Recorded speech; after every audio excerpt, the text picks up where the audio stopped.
afternoon, good morning, or good evening, depending on where you are, of course. My name is Yuji Lim, and I'm an administration and finance assistant of EAAFP Secretariat. So I'll be the first moderator of the workshop, and I'd like to warmly welcome everyone who are here today. So this is our first in-depth workshop of youth think tank competition. Next slide, please. Okay, so before we start, please kindly note that the session is being recorded, as you can see. Also, if you have any questions or comments, please use the chat box so we can answer you shortly, or your questions will be answered during the Q&A time. Next slide, please. Next is the anti-harassment policy for IUCN events. So today's workshop aims to provide professional, respectful, and harassment-free for everyone here. Next slide, please. So this is the schedule slide, and today's rundown is as follows the schedule here. This workshop will be 2 hours long, including introductory talks from 3 trainers and discussion time. Okay, so as this is the first in-depth workshop, I'd like to use this opportunity to warm up and get to know each other better. But first, let me introduce our youth organizing team members who've been working so hard for this event. Vivian, could you please say hello to everyone? Well, hi everyone, I am Vivian Fu, Communication Officer of the East Asian Australasian Flyway Partnership Secretariat, and I'm also the coordinator for the think tank competition for today and with this team. Okay. Welcome. Thank you, Vivian. Can I invite Huin, who is the technical support of this session? Oh, hi everyone, I'm Hyun Kim and I am Communication Assistant from EAAFP Secretariat. Today I'm going to support for ID stuff today. Thank you. Can I also invite Sewan? Hi, my name is Hewon Lim and I'm also Communication Assistant from EAAFP Secretariat. Nice to meet you all. Yunju, could you please introduce yourself? Hello, my name is Yunju Cho, and I'm an External Relations and Foundation Assistant of EAFP Secretariat. Nice to meet you all, and I hope you enjoy this workshop. May I please invite Dura, who will be the second moderator of this session? Hello everyone, my name is Dura and I am from Myanmar. I am one of the volunteer of the youth organization team for this program. Thank you. Thank you, Dura. Can I invite Orca? Hello, my name is Oka. I'm from Hong Kong, and same way as Rura, I'm also a volunteer for this think tank competition. Thank you. Thank you, Orca. I guess we're missing Jord, right? Okay. Then I'd like to introduce Jord and Ms. Fernandez, who aren't here today, but Ms. Fernandez is also one of our team members and the designer for this event. So I'd like to deliver our gratitude for everyone. And so Hyoin, could you please screen share the icebreaking slide?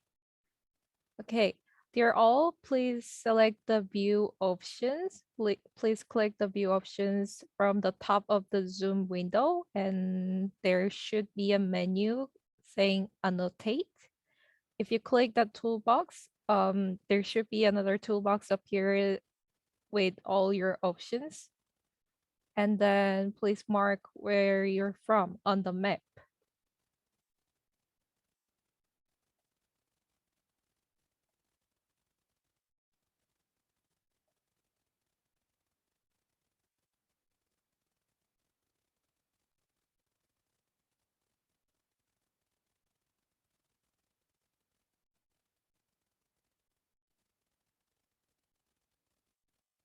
Okay, I can see other participants from Central Asian Flyway, East Asian Australian Flyway, Oh.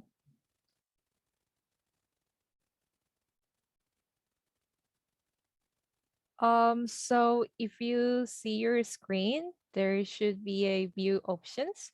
If you click it, there is a menu called annotate.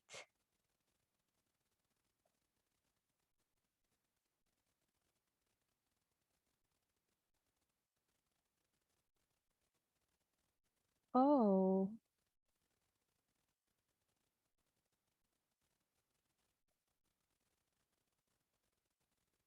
Oh, you're fine, Misha.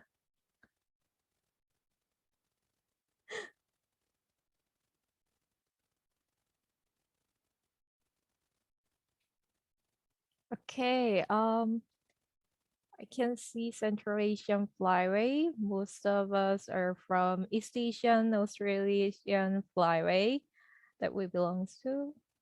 Oh, phone. Okay, that's also fine.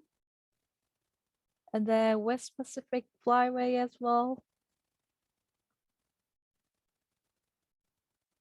Wow, seems like we have various participants from all different flyways.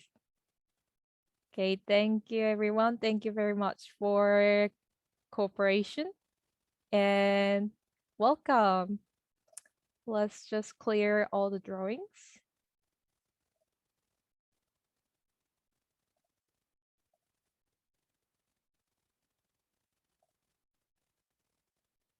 Okay, moving into the next viewing, could you please change the slide? Okay, so now let's jump into the main session of today's workshop. Our first introductory talk speaker will give us insight on the situation of migratory waterbirds in EAA Flyway and threats. So trainer Li Yong is an Asia Advocacy and Policy Manager of BirdLife International Asia. Li Yong, the floor is yours. Thank you very much. Yeah, I'm afraid I'm unable to turn on my camera, so you will have to bear with my faulty technology on my side here. My name is Li Yong, and I'm very pleased to be here to share with you some of the work that we do on migratory bird conservation in Asia, and also to help you to learn about some of the conservation issues that we have here in Asia. My presentation is going to be a bit of an introduction, and my colleagues Micha and Sayam will give a bit of a deeper dive into some of the pressing conservation issues faced by migratory waterbirds in this region. So I hope I would be able to give you a bit of a broad, big picture kind of context to understand the region better. Now, for a start, I would like to talk about birds in general in Asia, and I'm going to click on my share screen button right now. So bear with me, my computer tends to be a bit laggy. Just a moment, maybe Li, you have to share your screen. Yeah. So I think you will probably see my screen on your computer right now. Yeah. And I'm going to turn it to presentation mode. There will be a 6 seconds lag time as I observe.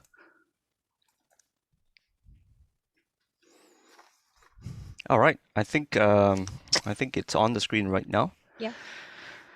So I think yeah. Anyway, for a start, I'd like to give you a bit of introductory context to why Asia is such an important continent for bird conservation globally. Many of you here are from countries within Asia or within the Australasian Pacific region, and maybe many of us don't think about how important our part of the world is for biodiversity or conservation.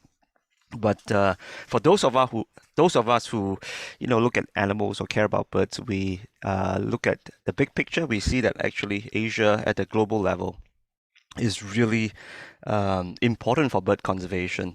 At the last count, we've got more than 3,000 species of birds in this part of the world. That's a huge number, considering that in total we don't have more than 11,000 species of birds globally. So if you look at proportions, that is nearly quite like a third of the world's bird species occurring in this part of Asia. And sad to say, and unfortunately, we find that as time passes, the number of species that are considered as threatened by extinction is also slowly increasing because of the diverse environmental changes that is taking place in our part of the world.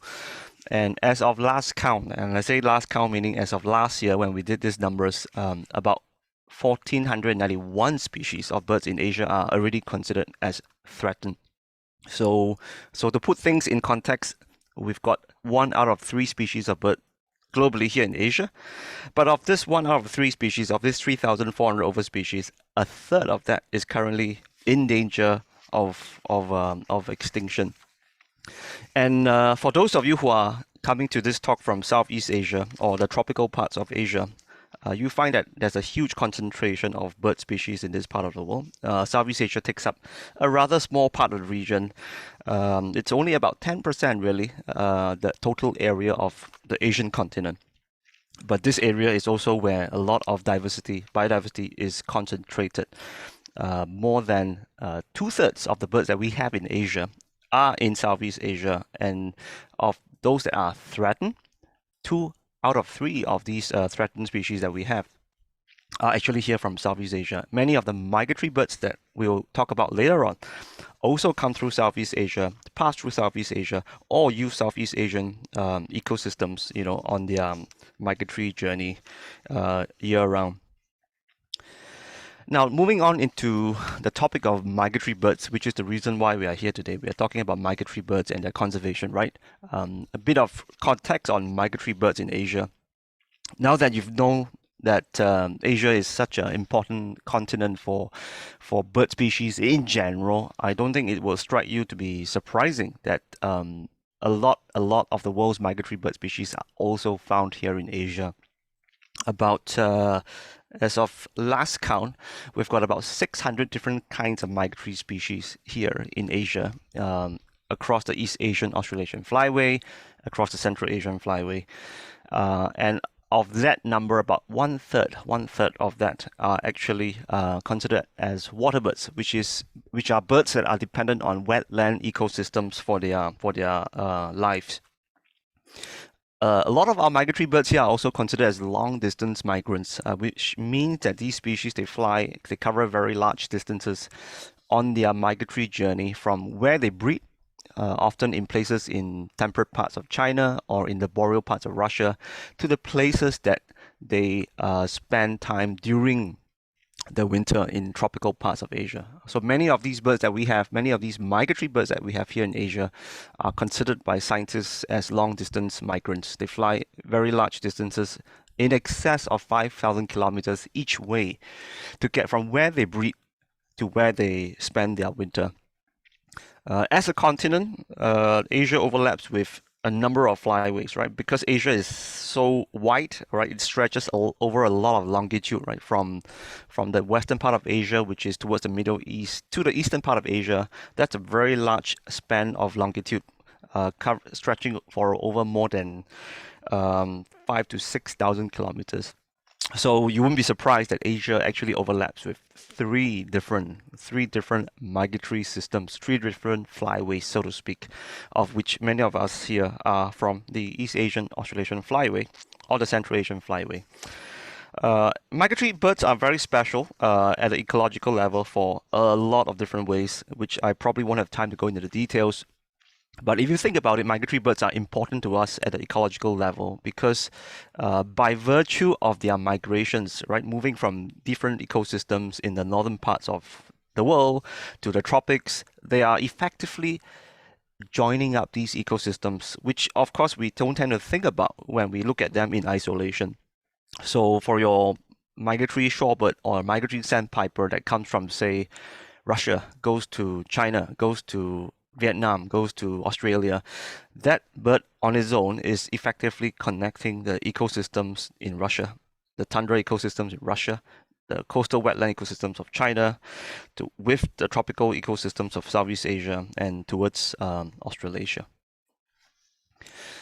Coming back here to where we are, right, to the East Asian Australasian Flyway. This is a very special flyway. Of course, it's special for us because many of us live within this flyway. But this flyway is also important. It's a very spectacular flyway. It occupies a very large part of the planet.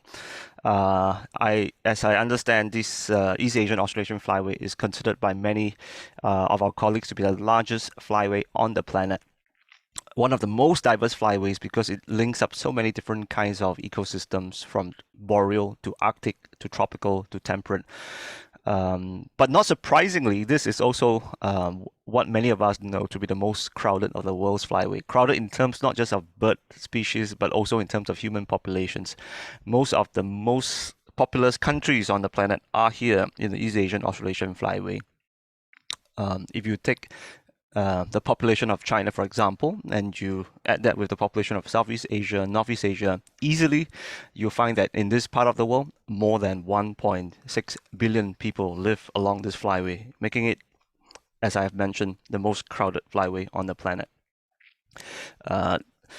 Within the East Asian Australasian Flyway, there's one particular part of it, one particular segment of the East Asian Flyway that is particularly important for conservation. Many of you who have attended previous presentations by my colleagues will know this region pretty well, and this is where I have highlighted on this map in yellow color. This is none other than the Yellow Sea. For those of you who live in Korea or in China, you'll be familiar with the Yellow Sea. Maybe less so for those of you who are in Southeast Asia or other parts of Asia. But the Yellow Sea is a major bottleneck in the East Asian Australasian Flyway because many, if not the majority, the vast majority of the species and of the number of individuals or migratory waterbirds that are passing through the East Asian Australasian Flyway have to pass through the Yellow Sea. They come through the Yellow Sea. Many of these birds spend considerable amount of time here to rest, to refuel, before they proceed on their migrations southward to wherever they are destined for. And you won't be surprised, as I've mentioned, that many of the most threatened species of waterbirds that we have here in the East Asian Australasian Flyway also refuel in the Yellow Sea. Some of you here might be familiar with this very charismatic bird at the lower right-hand corner of my slide, the spoon-billed sandpiper, which many ornithologists consider to be the most threatened shorebird on the planet. Now that I've given you a rather big picture overview of the East Asian Australasian Flyway, I also want to talk about some of the conservation issues that this flyway is faced with. And we know from your readings, from the news, from talking with other people, you know that this is a flyway that faces a lot of different conservation issues, right? This is not very surprising to us. Like, as I mentioned, this is the most crowded flyway on the planet. A lot of people live here. As of the last 5 to 10 years, the evidence from a lot of research work done by our colleagues show that many of the waterbird species, many of the other migratory bird species in this flyway are in trouble. They are suffering very fast, very drastic declines in terms of their populations. I would share with you 2 little examples of work that has been done in recent times. There's a study that was conducted in Australia. Colleagues in Australia have been very, very consistently monitoring the populations of many of these waterbirds that come to the coastal areas of northern Australia for years. And when they put all this information together, okay, count data, all kinds of information they've accumulated over 10, 20 years, they find that the population trend of many species are not looking good at all. Many of these species are in very, very steep decline. And not surprisingly, many of these species that actually pass through the Yellow Sea are in decline more so than other types of waterbirds. But that's not all. We know that there's evidence of decline of many of our waterbird species in Australia. We also know that within Southeast Asia, where there's far less effort to monitor many of our waterbirds, many of these waterbirds that come to Southeast Asia are also in trouble and are showing very worrying signs of decline. In Singapore, where I'm based in, my colleagues here have done years of surveys for some of these key wetland sites here in Singapore, and they found that some of the commonest species that we have here 20, 30 years ago are getting increasingly rare. Why are these water birds declining? The answer is pretty straightforward, but I'll take a bit of time to explain to you how water birds are affected by these threats. Habitat loss, of course, is one of the most important threats that many species of water birds are facing here in Asia. And right across the continent, you will see that many of these important wetlands, or wetlands used by a lot of our migratory water birds, are being lost, are being converted. One of the catch is that many of these wetlands that species use on their migration, they are situated on the coastal areas of countries, which means that they are really vulnerable for people, vulnerable to development. It's really easy for you to build stuff on low-lying coastal wetlands.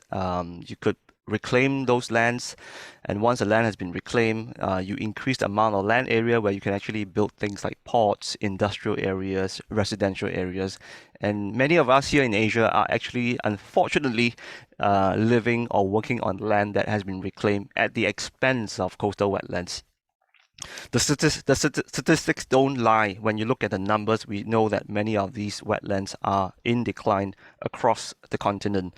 A couple of years ago, there's the very major study that looked at the global scale decline of intertidal flats across Asia by one of our colleagues in Australia, and he's found, not surprisingly again, that the world's mud flats are in steady decline since the 1980s due to expansion of development and reclamation work along the coastline of many countries around the world.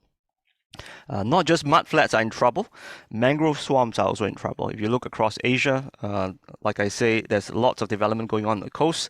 There's also a lot of expansion for aquaculture. Many people in Asia like to eat seafood.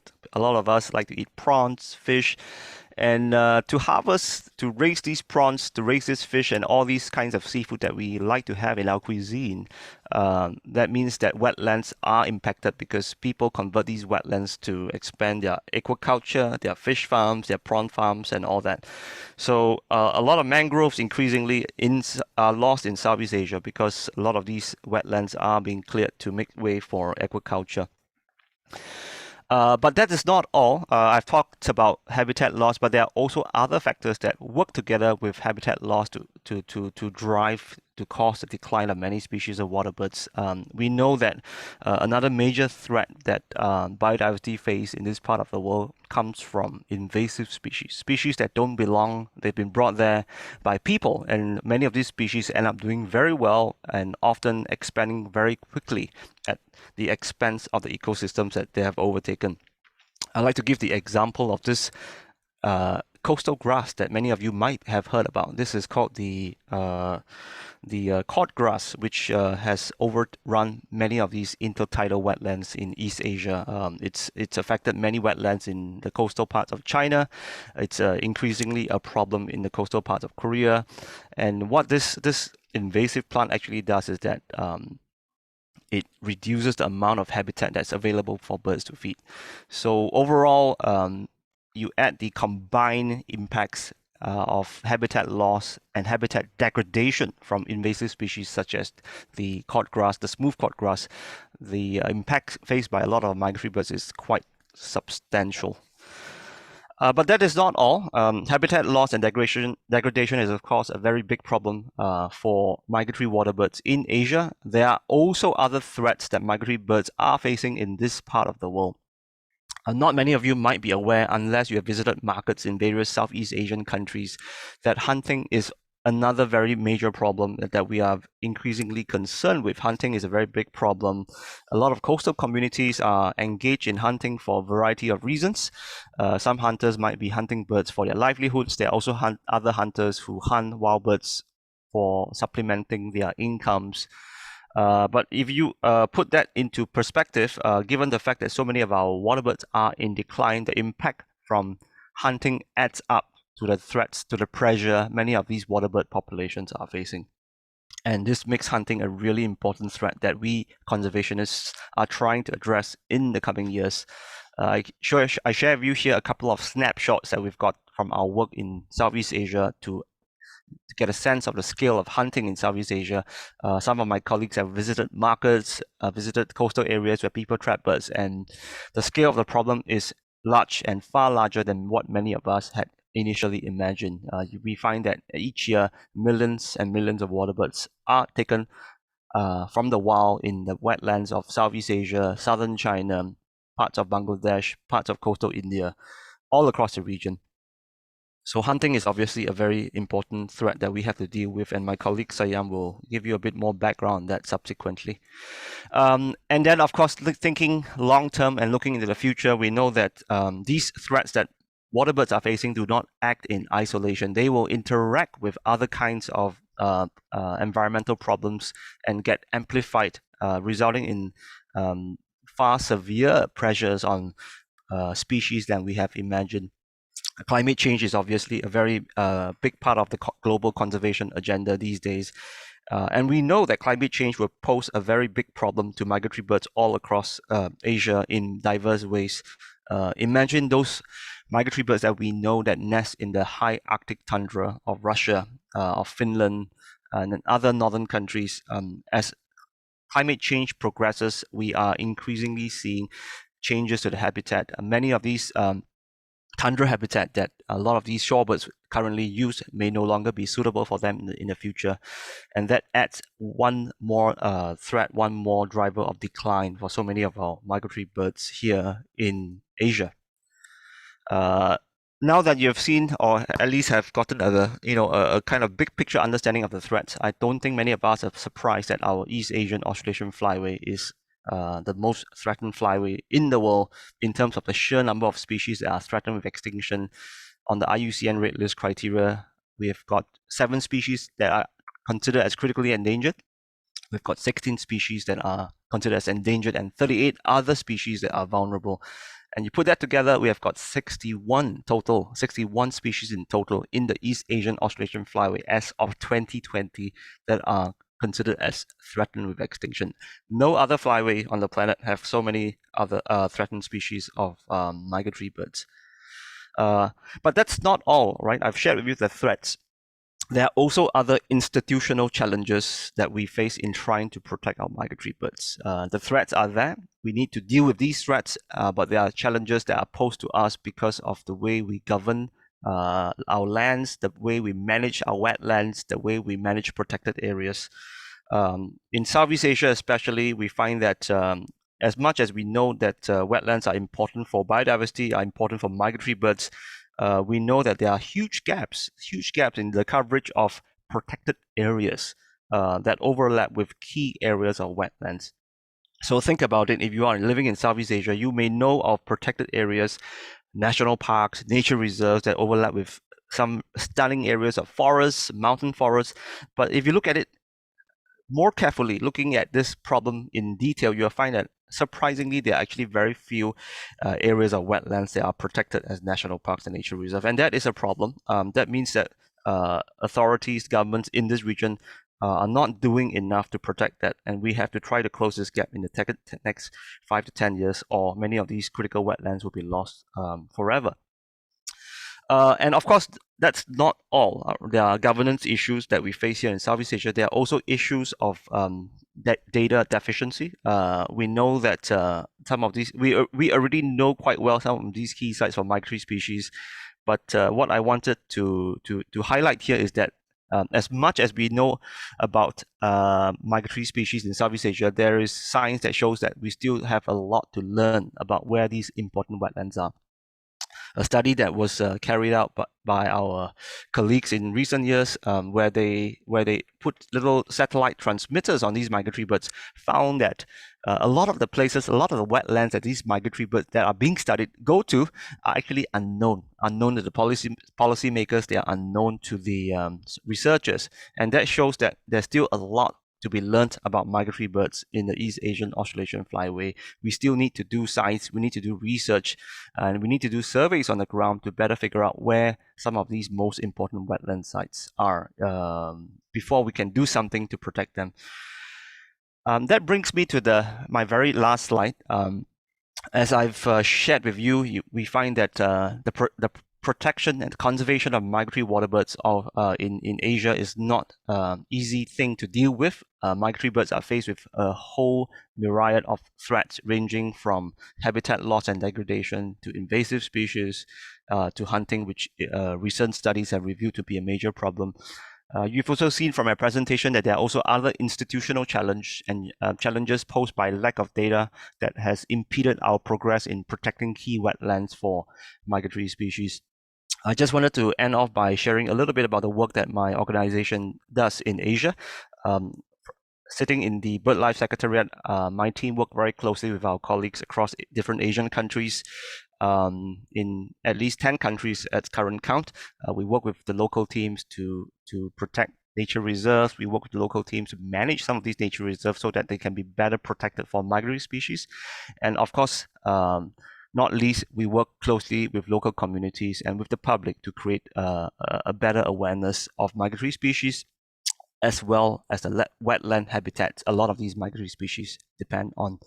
I hope that today's presentations by my colleagues, especially and also my colleagues at the EAAFP, will be able to give you a better understanding of some of these tremendous challenges that we are faced with here in Asia.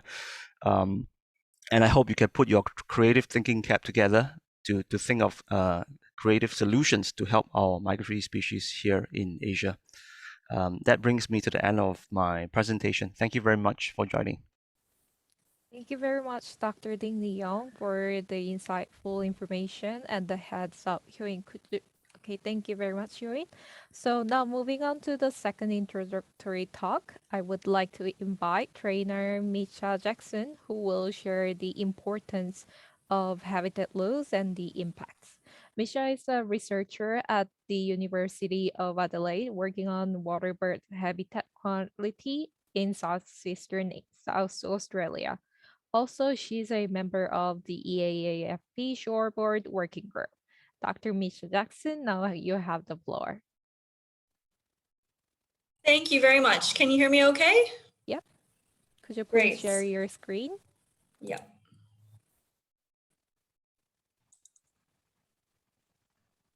Is it okay? Yes. Could you make it as a presentation view, please? Yeah. Thank you. It's okay now? Yep.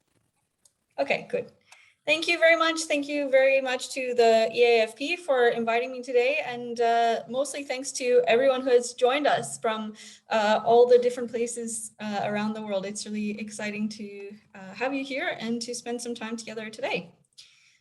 So I will just talk briefly on a topic which can take many hours or days or years to talk about. So I'll just give a very brief overview based on some of my experiences about the impacts of habitat loss, and not only on the birds, which Li already gave a very good overview of, but some of the interactions between birds and people.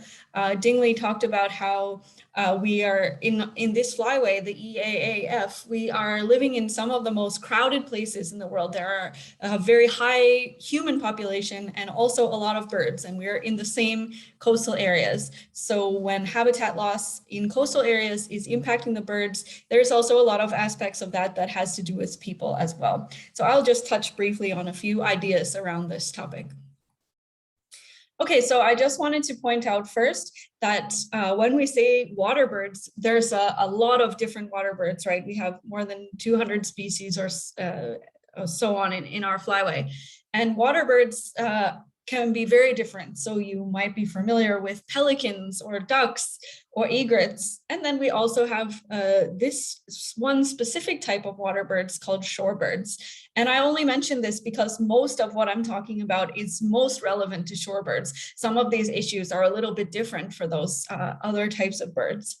So here's a picture of some of the many beautiful different species of shorebirds that we have in the EAAF.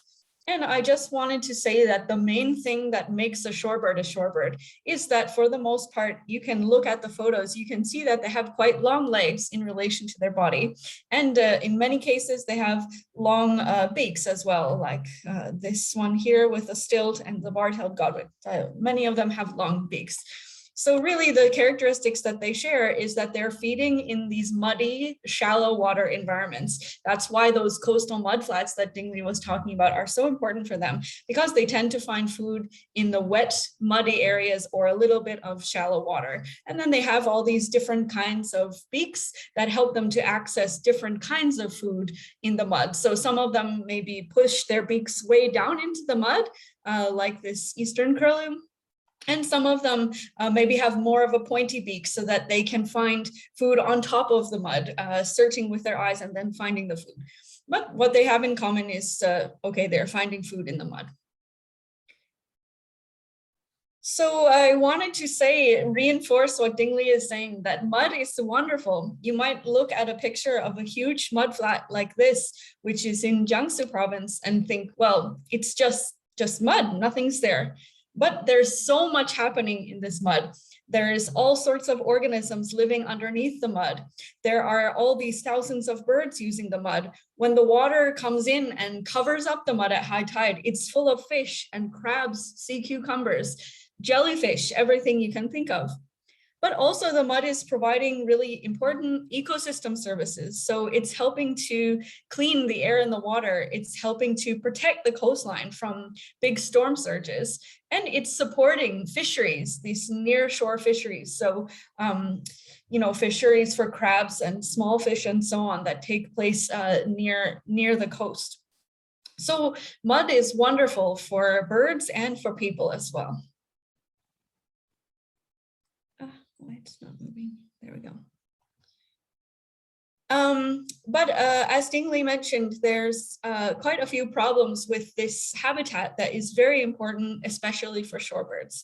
And Ding-Li has already mentioned this issue of land claim. So there are some issues like land claim, for example, where really it's one side is doing something and the birds are on the other side, and the habitat is completely gone as a result of that activity. So in general, if you build a seawall out onto that muddy environment in the coastal tidal flats, so tidal flats are this environment that is exposed in the low tide and covered by seawater in the high tide, right? So these are areas that are always muddy, but they're sometimes wet and sometimes dry. When we do a land claim project, we build a seawall so that the water never comes onto that area anymore. And so all of that ecosystem and everything in the mud that the birds were eating, it's all gone once we build that seawall and we don't allow the seawater to come in anymore. So this is kind of a direct potential conflict between the birds and human activities, because if we use an area for reclamation, in general, it's not suitable for the birds anymore.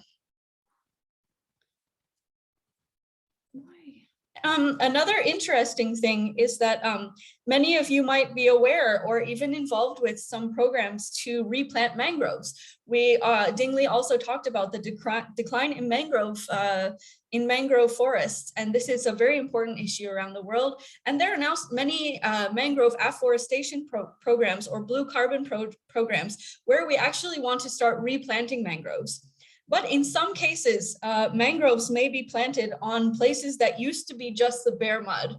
And this can, in some cases, create a problem for shorebirds, because you can see shorebirds really need this kind of bare mud. They can't really use areas as easily if they're covered in mangroves. So in some cases, we need to be careful about exactly where we plant the mangroves and make sure that we are not replanting mangroves into areas that they didn't used to be there and at the expense of some shorebirds. Okay, the other way that shorebirds and people might interact on the mudflat is that you can see in the background here, there's a fisherman who is harvesting some resources from the mud, and the birds they want to do the same. The types of things that the fisherman harvests may be like crabs or clams, or even some small fish. The birds might eat some of these same things. So you might think, okay, there's a potential problem between the fishermen and the birds. Both of them are saying, don't steal my food, don't steal my food.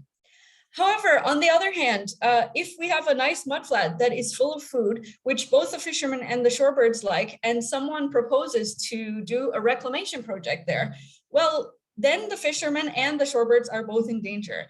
Actually, they're kind of on the same side or in the same situation, that both the fishermen and the birds want a healthy mudflat that is producing food. So as long as we don't put too much fishing pressure, it's possible that in many cases on the mudflats, especially if the mudflat is a really large area, that kind of the fishermen and the shorebird might be able to come to a compromise. And we want to promote a healthy mudflat that can be used for sustainable fishing and also for the birds. Ding-Li mentioned climate change. One of the issues affecting the coastline, of course, is the sea level rise. And I think this is one example of where, by and large, people and birds are on the same side and in the same boat.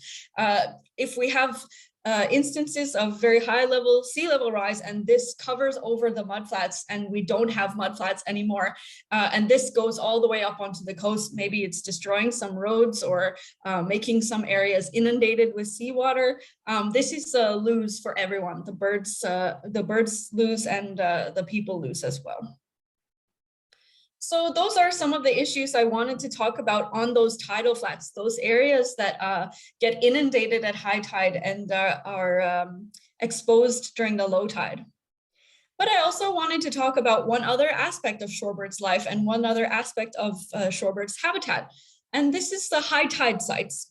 So if you can see this video, you have to use your imagination a little bit, but if you imagine that each of these balls of light is a shorebird and see what happens as the tide changes.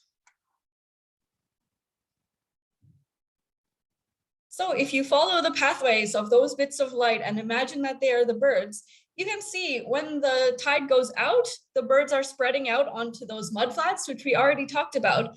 But when the tide comes in, the birds are coming further back from the shoreline, right? They are coming behind the high tide mark. And if there is a seawall, they might actually be moving behind the seawall because those mudflats where they like to feed are totally covered by the seawater at high tide.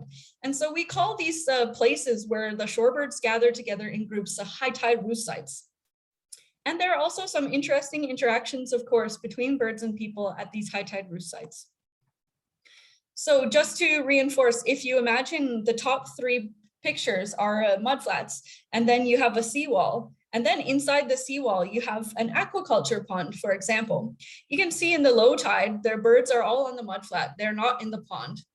And then if you have a high tide, but it's a small high tide or a neap high tide, so it's a high tide, but it doesn't come up very high. Well, okay, then the birds might bunch together, still on the mudflats, but on the upper tidal flats, the part of the mudflat that is closest to the coastline or to the seawall. But then if we have a very high tide, or what we call a spring high tide, it means that all of those mudflats are covered up by water. And in this situation, the birds may all fly over the seawall and come further inland, maybe into a coastal aquaculture pond, and they spend the high tide in this area. And this photo just shows an example of when the high tide is coming all the way to the seawall, and you can see there are no exposed mudflats during this high tide. So that's when we get a situation like this one. So you can see all these tiny dots. This here is an aquaculture pond with an office behind. And in the aquaculture pond, you can see there are many thousands of birds. And they're spending the high tide in this pond, exactly like I was showing in the cartoon. So this can also create some potential problems and some potential opportunities. This is one example. This photo is taken inside a port, and this is the dredge spoil pond for the port. So if the port is doing some dredging activities, it needs to put that material somewhere, and they might put it in this kind of a settling pond. And actually, these activities of the port makes a very nice high tide habitat for the shorebirds. And the shorebirds are not bothering anyone in the port, so everyone is okay. At high tide, the birds can use this as a safe resting area while they wait for the tide to go out. However, in many circumstances, for example, this might happen in a port, or it might happen in other areas, places that also are used by birds in the high tide, like saltworks, or even like in an aquaculture pond. Maybe the port owner doesn't want to keep the pond like this forever. Maybe one day they want to just fill in this pond, make it totally dry, or they want to flood this pond completely, so there's just water and no land. In that case, those management changes might make this unsuitable habitat for the birds. So in some cases, these human activities, they result in some shorebird habitat, especially at high tide, just by accident. So the humans are doing their activity and they make, like this photo shows, some really nice habitat for the birds. But maybe over time, they might want to manage this pond in a different way, and then it's not good for birds anymore. So that's one potential problem. Another potential problem is land use change. So in some regions, historically along the coastline, there has been many aquaculture ponds or fish ponds that maybe they are cultivating some crabs or small fish. But then with the new advances in technology and changes in the market, and also encouragement to have sustainable power sources, maybe instead of an aquaculture pond, they want to change the land use and instead have a solar farm like this one. Of course, we all want to encourage renewable energy as part of meeting things like the Sustainable Development Goals. However, if this place was actually an important high tide roost site for shorebirds, this is actually a potential problem for them. Because you can see when you make a solar farm, well, it's covering the whole area, and there's none of these places of shallow water that you might find in an aquaculture pond for the shorebirds to use at high tide. So that can create a potential problem. Also, this is an example of shorebirds spending the high tide inside an aquaculture pond.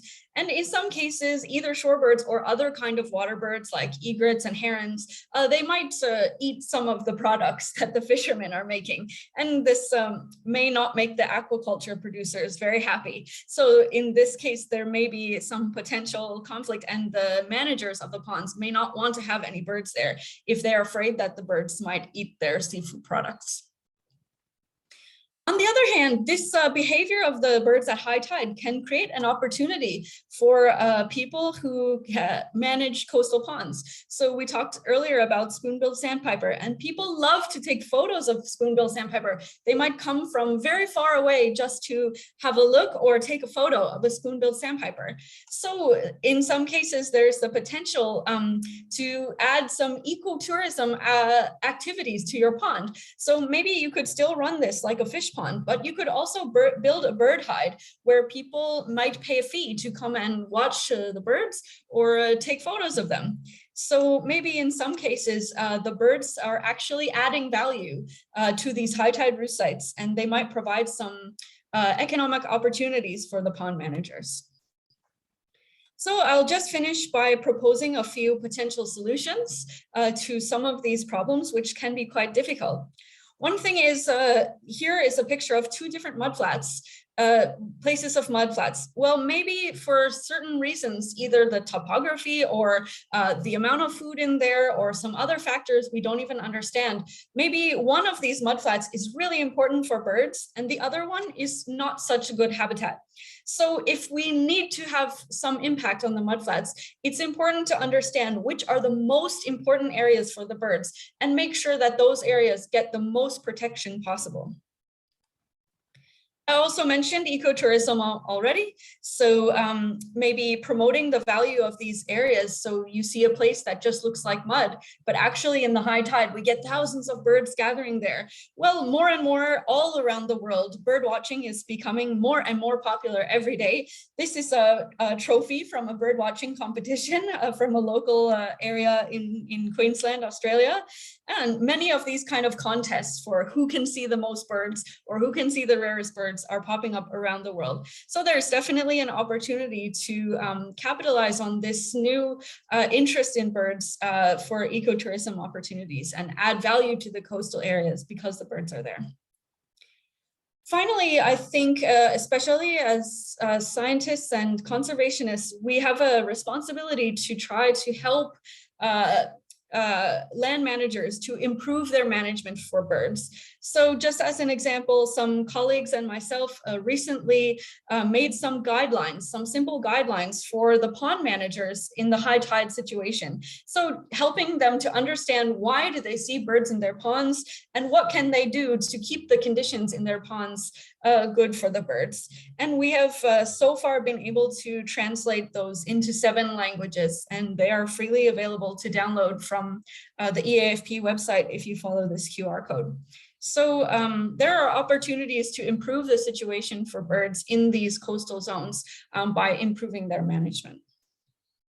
So I hope I haven't gone too long, but that's a quick overview of this very complex and interesting topic. Thank you.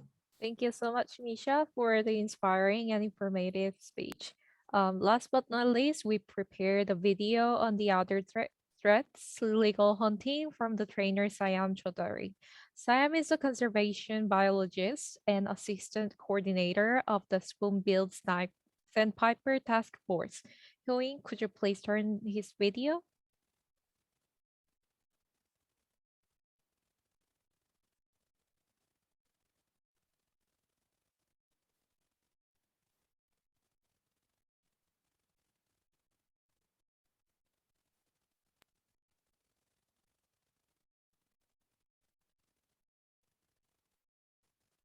Hello, everyone. My name is Sayam Chowdhury, and I work as an assistant coordinator of the Spoonbill Sandpiper Task Force and a PhD candidate at the University of Cambridge. So today I will talk to you about migratory bird hunting in the East Asia Isolation Flyway. And as you know that our flyway faces a wide variety of problems, including habitat loss, degradation, and loss of stopover sites. I'm not going to go into the details of that because previous speakers have already explained these matters, but I will be focusing mostly on hunting and trapping and what we are doing in several of our target countries to mitigate that. So in this talk, I will be focusing on, as I was explaining earlier, that migratory bird hunting with special focus on shorebirds. And I will be talking a lot about Bangladesh as a case study and how we have so far mitigated hunting in various countries. So a couple of years ago, along with BirdLife, we did a study on bird hunting in Bangladesh, basically illegal killing of birds, not specifically on hunting. We looked at newspaper reports, social media reports, published papers, and we also did a market survey in order to identify how birds are being killed by human interventions. And we found that, as you can see in this graph, that almost 45,000 birds, wild birds, are being lost due to illegal killing and cage bird trade. And as you can see the graph to the left, that subsistence is one of the major problems that our wild birds are facing. Also, sale and trade, recreational hunting is also a problem. But I will be focusing mostly on shorebirds as it's more related to our workshop. So to do that, I will briefly tell you about the Bangladesh Spoonbill Sandpiper Conservation Project, which basically does surveys all along the coastal areas of Bangladesh, as you can see here, and monitor the key sites, designate protected areas, find new shorebird sites, and outreach and education targeting local people and others. So when we were doing all these surveys back in 2010 and 11, we encountered hunting on a small island called Sonadia in south eastern coast of Bangladesh. And when we found hunting, we really had to do something about it. And we went into the village and talked to the local hunters. We spoke to a total of 53 hunters who have actually, some of them have actually claimed to have captured the critically endangered spoonbill sandpiper. So we really had to stop hunting in order to save this little bird from the threat of hunting. And it took us a long time to really gain the trust between the ex-hunters and our team. And we ended up signing agreements with 25 of them, and 5 of them actually gave up hunting voluntarily because we were able to convince that this is not really something they should be doing, and it's also illegal. So the agreement involved that they will take alternative livelihood support from us, and in exchange, they will, of course, stop bird hunting, At the same time, they will go to the bird sites because those are very close to their villages. They go to these sites anyway for their livelihood activities. And if someone from outside comes and try and hunt birds, they are going to stop it. So we didn't give them any money. We bought them the stuff that they were interested in. As I was explaining in the previous slide, that we gave them supports like grocery shop, tailor shop. We bought fishing nets and boats for some of them. And the deal was that they're going to return a very small percentage of their monthly income to the village conservation groups that we have formed. And then the village conservation groups will use that money for other conservation related work like campaigns and billboards and things like that. So when we were initiating this, we didn't expect hunters to repay us any amount of money at all. We basically had this inbuilt so that we have a regular communication with them. But to my surprise, that we got more than 70% of the money returned. And we use that for campaigns such as these. Those were used by village conservation groups and us. And we also did large scale campaigns. The locals really liked this kind of campaigns like the boat race, which was really useful to reach out to people. And in 2016, we went back to the villages to see how our ex-hunters are doing. And we found that at least 15 of them have improved their livelihood, and almost all of the local villagers with whom we have talked to know about spoonbill sandpiper and the hunting mitigation work that we have done with ex-hunters. And all these have actually reflected in our shorebird surveys. We continued our surveys between 2009 and 2017.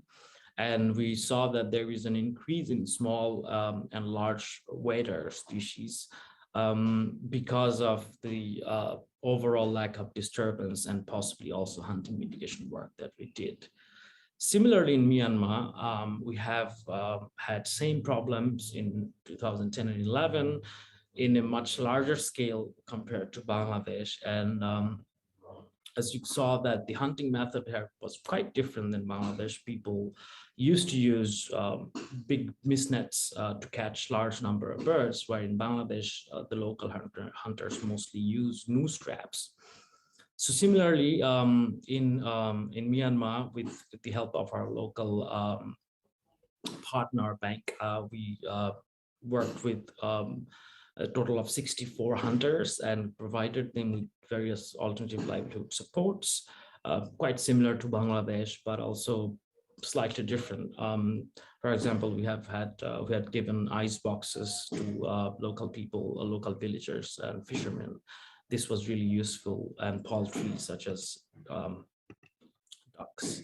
And also we did community development to really gain the trust of local people, and they could use some of the fundings that we had provided with by excavating ponds and to harvest rainwater, and they can use it during the dry season.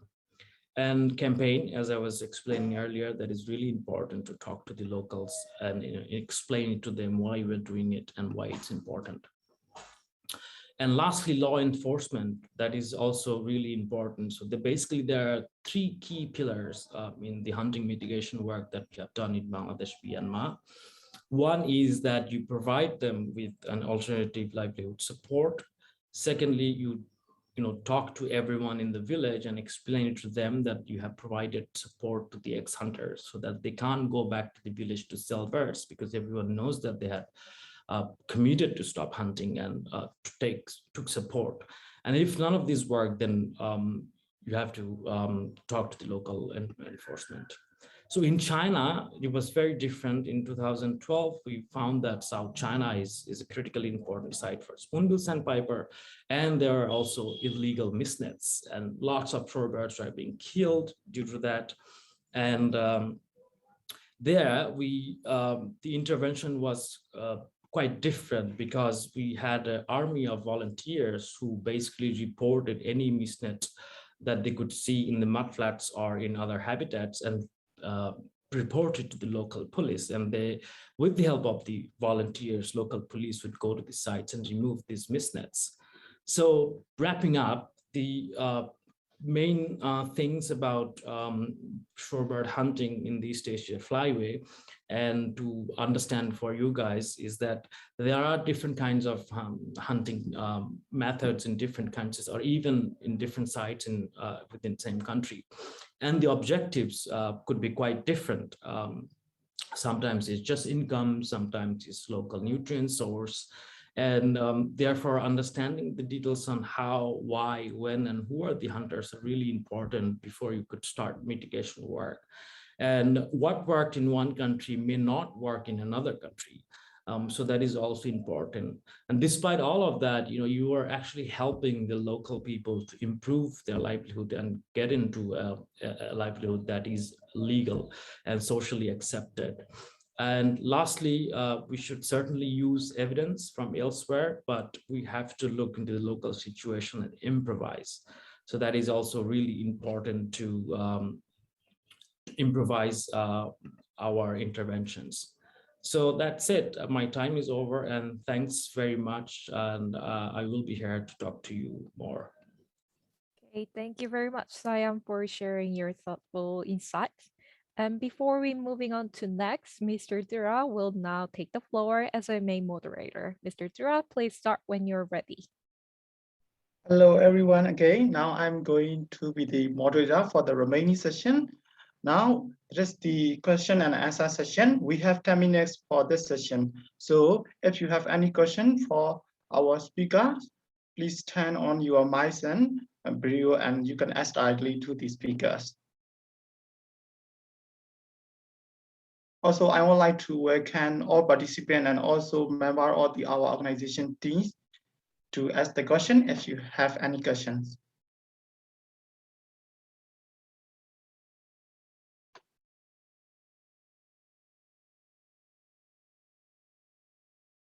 Hello.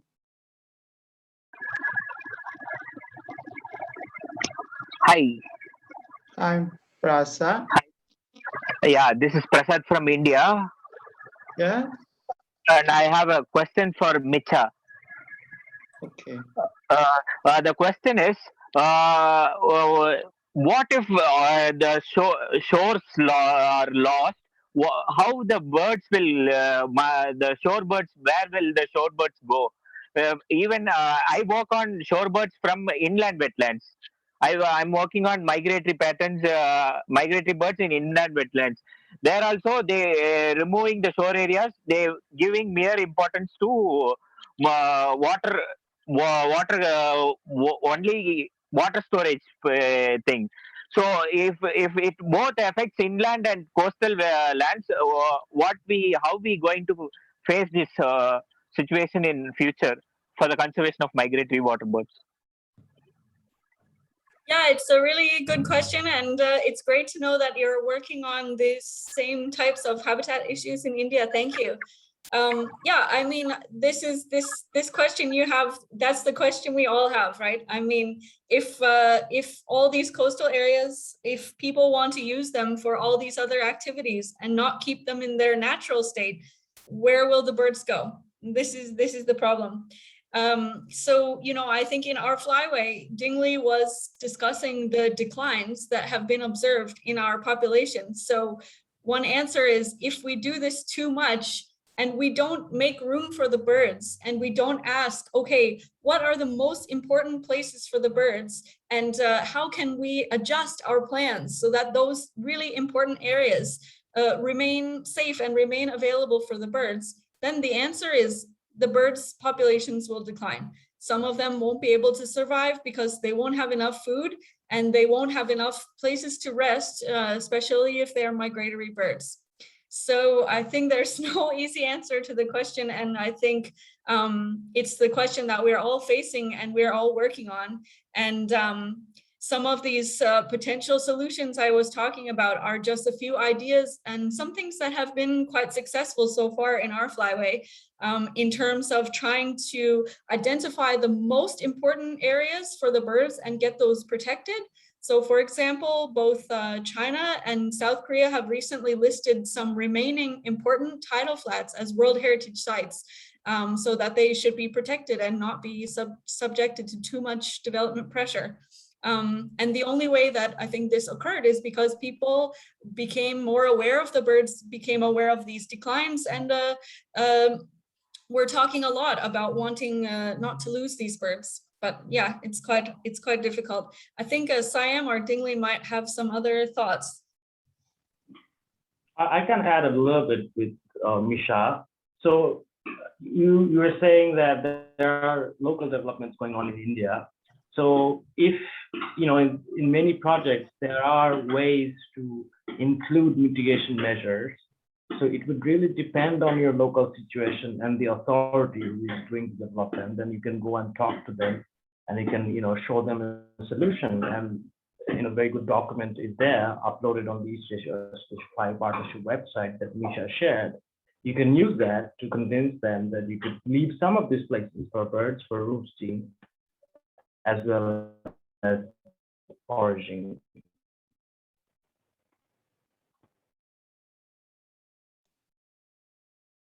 Thank you, Micha and Sayan, for your answer.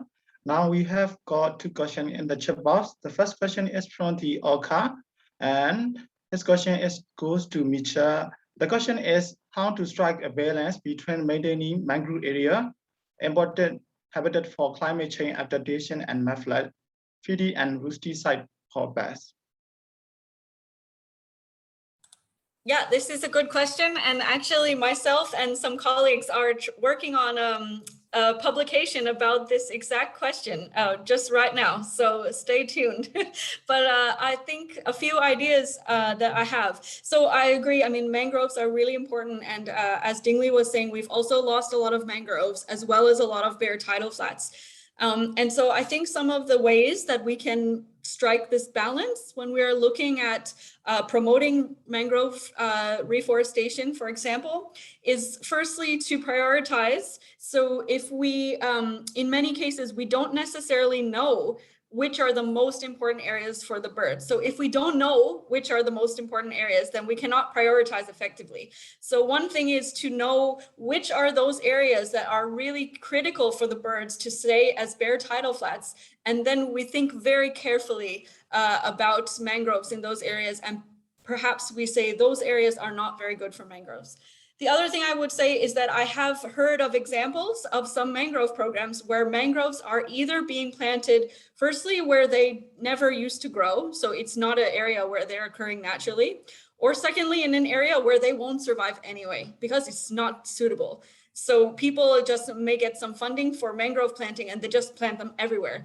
And this can be really disrupting for the birds, but it doesn't even achieve the mangrove goal necessarily either. So I think just having a good landscape scale idea of the situation and yeah, thinking carefully about the trade-offs and trying to come to the most optimal solution so that the most important bare mudflat areas are kept bare and the places that are most suitable to achieving good mangrove growth, but they won't have too much impact on other species.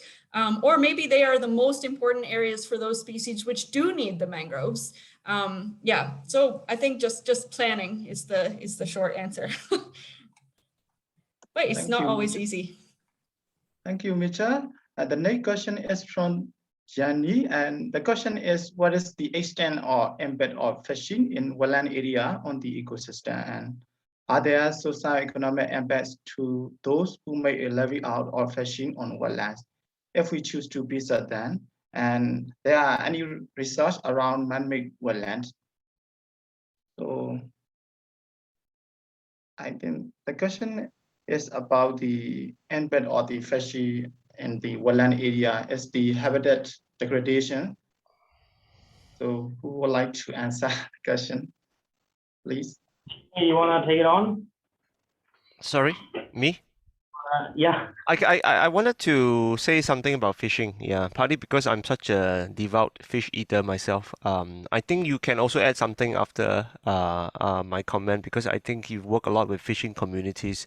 I think one thing we need to acknowledge is that fishing is a very major part of local people livelihood across whole of Asia.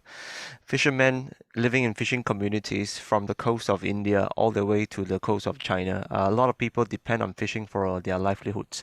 Your question is there impact of fishing on the wetland ecosystem? The short answer is yes, because fish are part of the ecosystem and they contribute different roles to the ecosystem. I'm not going into the details of what they do, but you know, the food chain within the ecosystem, fish are obviously a big part of that food chain. They are top predators. They also graze on, you know, plants in the wetlands. You know, so by taking out fish, there would be impact on the wetland ecosystem. But then, the difficult thing for us to balance, of course, is how much fish we take. You know, and how much livelihoods are people entitled to have.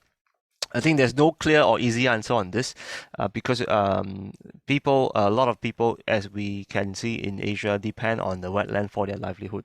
So the balance could possibly be achieved by how we can better manage these wetlands to benefit people, to benefit livelihoods, and to benefit ecosystems.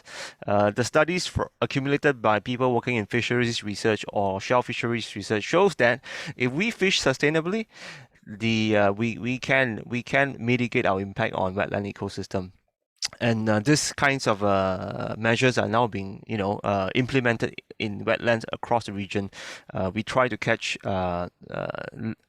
based on quotas, or we can catch with nets that allow us to that helps us to avoid catching fish of certain size, which may have long-term impact on the ability of those fish populations to recover, after being fished. So the short answer is fishing has an impact on ecosystems, but we need to acknowledge that local communities have the right to use those ecosystems for the benefit. How can we? The bigger question, of course, is how can we balance this out? And there are solutions that are already in place anywhere from Bangladesh to China. We can fish sustainably with a lot of the new tools and technology and knowledge on fishing that's available to us today. Yeah. That's all I wanted to say. But Sayam, please feel free to jump in and share with us your perspectives. Yeah, so my experience from Bangladesh is obviously I agree with all of that the Dingli has said. If the ecosystem is good, then everyone will benefit. But specifically with fishermen and fishing techniques in Bangladesh, there is no direct conflict with shorebirds except for one, and that is the longshore fish net they use, and they leave it after they're done with fishing. So those nets are detrimental to shorebirds because shorebirds cannot see those nets and they get trapped. But that's not a huge problem. But when the shorebirds are feeding and fishermen are working on the mudflats, there is very little conflict. In fact, when we, as researchers, when we go near the shorebird foraging flocks, they often flash. But they somehow know the fishermen, and the fishermen can go really close to the birds, and they're not really bothered by their presence. So in short, there is, except for birds being trapped in leftover nets, there is no direct conflict between shorebirds and local fishermen. And on the mangrove question that came before this, what we do in Bangladesh is for the important shorebird sites, we create a map and then we give that to our government so that they can see the important shorebird sites and they can avoid planting mangroves. That's exactly what Micha was saying. So it really would depend on the local situation and how well the area is surveyed. And we sort of do it every couple of years and update the map and then try and give that to the government. The government will obviously not always listen to you, but sometimes it works, sometimes it doesn't. Yeah. The other thing I wanted to say, and really to build upon Sayam's comments, was that in many of these protected areas on the coastal parts of Asian countries, where you have a nature reserve or national park, often they also have a management plan in place that is enforced by authorities. So in these reserves, you may have areas that local people are allowed to fish.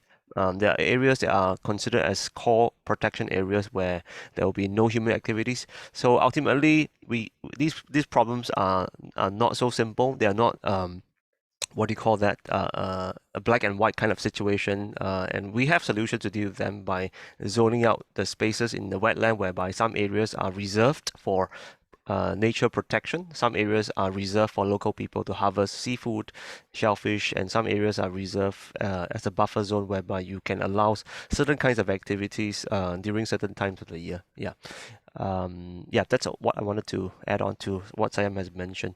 Micha, do you have any thoughts on this as well? I think you guys covered those issues well, so I might briefly answer the question about whether there's any research on man-made wetlands. The reason I take this one is because really my whole PhD research was about man-made wetlands, and not to say I'm the only one who has done it, but I have been through a lot of the literature and looked at a lot of other people's research, as well as doing my own research on this. So for example, some of the things that I've published about is firstly summarizing all the different types of man-made wetlands that are important for shorebirds all around the flyway, and documenting that, because previously I think people knew these areas on a local level, but it wasn't a very good, well recorded at a flyway scale. And I also did quite a detailed study about fish ponds in a particular place in China and how the shorebirds are using these fish ponds in the different times of the tide cycle. But I will share again the guidelines that I mentioned during my presentation, because for these guidelines are mostly about man-made wetlands. So how can we better manage man-made wetlands, particularly at high tide, for the birds? But in this guidelines, we also have an appendix which goes with it.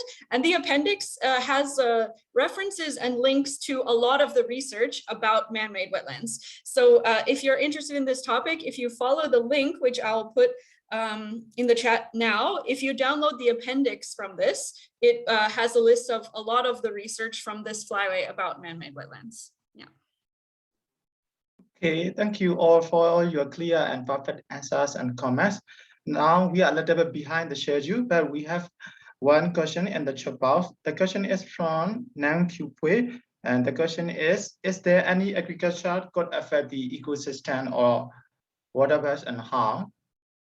So, Tinley, could you please answer the question? I'm more than happy to take on this question, and I do believe also that Misha and Sayam would have some good insights. So I'll just chip in with a couple of words.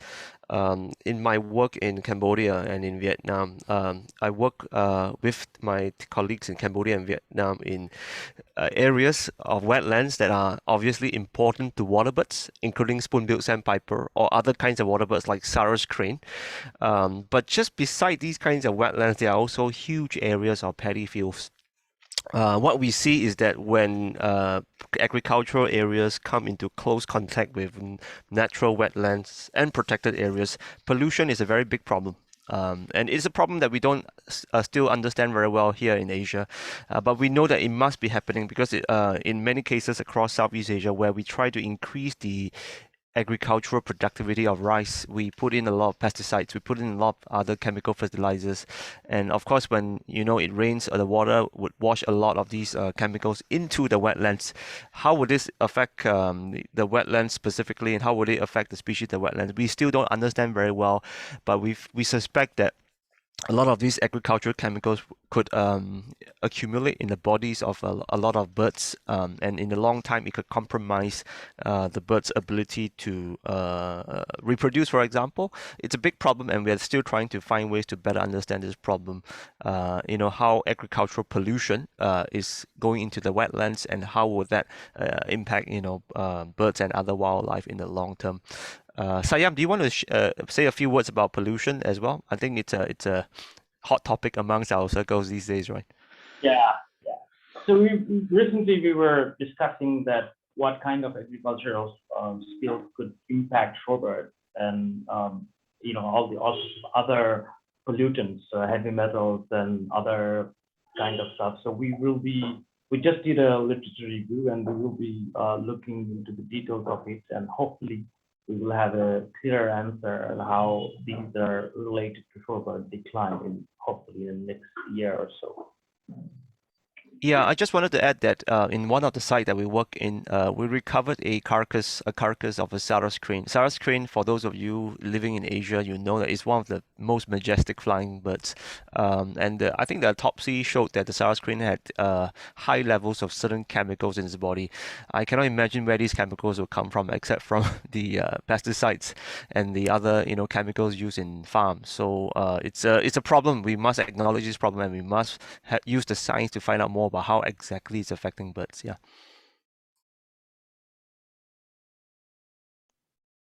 Okay, thank you all for the insightful questions and comments. Conservation in terms of youth engagement.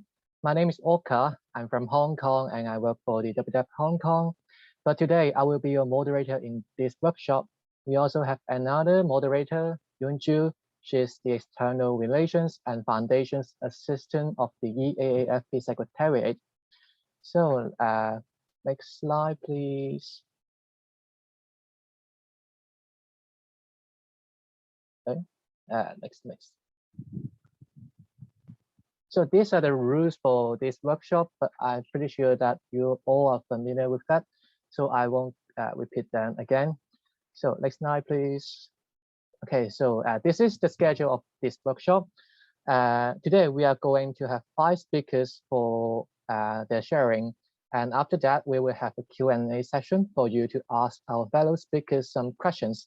And after that, we will have a breakout group discussion where we are going to discuss some topics.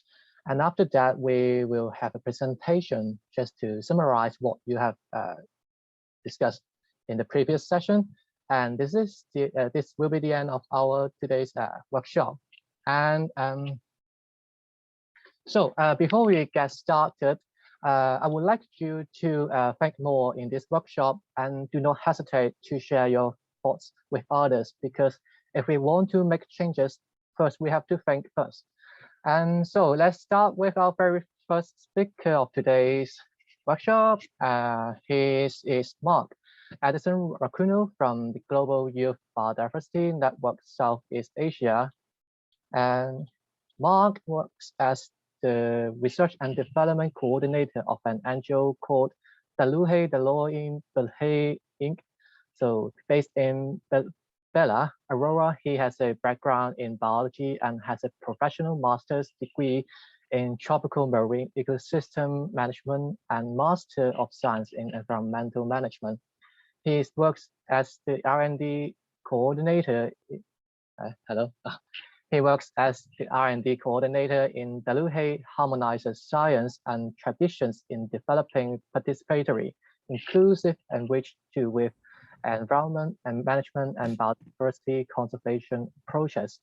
He is also one of the ASEAN Youth Biodiversity Leader in 2019, and now he serves as the coordinator for the Global Youth Biodiversity Network Southeast Asia. He is also one of the mentors for the best friend of the forest movement for the Sierra Madre landscape in the Philippines. He has so many roots now. So let's invite Mark for his sharing. Mark, please. Thank you, Orca, for that wonderful introduction. Let me share my screen for my PowerPoint. So,